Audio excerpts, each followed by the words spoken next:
I wasn't the one in the room that could boast of any schooling. No one in my family was wealthy.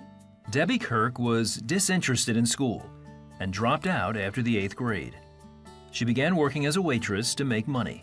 I was working very full-time, so probably 40, 50 hours a week, just managing, this restaurant. And by that time, it didn't make sense to leave the job and go back to work to get an education.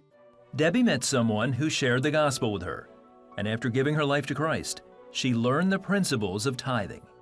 About 16 years old, I started giving, and the Lord really laid on my heart at that time to give 20%. I was giving like 10% tithe, 10% offering. I remember this feeling of being like supernaturally protected. Over the next 2 years, Debbie became a night manager at the restaurant. God just blessed me in that business. Just by increasing in position, increasing monetarily. At 22 years old, Debbie earned the trust of the owner and was offered a partnership. She was making more money, and as a result, began giving more too. During my time at the restaurant, from the time that I was 16 to the time I was 22, I would have experienced about a 45 to 50% increase. Her restaurant business partner invited her to join him at his travel agency in an entry-level role, and she left the restaurant. However, Debbie soon realized that the company was nearly $300,000 in debt. Debbie used the wisdom God had given her, and before long, she was promoted to manager and eventually vice president. Debbie convinced her partner to tithe off the business profits. Whenever we would take the draws off of the company, we would absolutely tithe on those. Her partner saw her wisdom in tithing and how the company became more successful under her leadership. In total, she saved the company more than $300,000.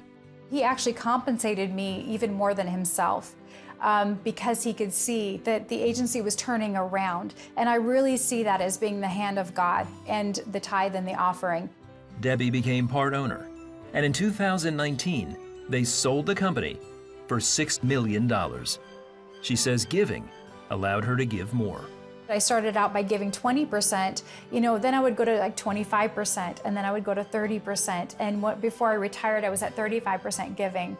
I could see the hand of God, and I knew that if I'm making more, I'm going to be giving more, because this is what this is all about. I had recognized where everything had come from. I knew that God had blessed me. I attribute that to the faithfulness of God, absolutely. The tithe, the offering, the covenant that we're with Him financially. He protects us when we're in covenant with Him. He set up the blueprint, so it's obedience. Today, she's helping others understand the wisdom and blessing in giving to God. It's not like works, it's like, God, I'm so grateful. I'm so thankful to you for all that you've done. How can I not give back? How can I not honor you?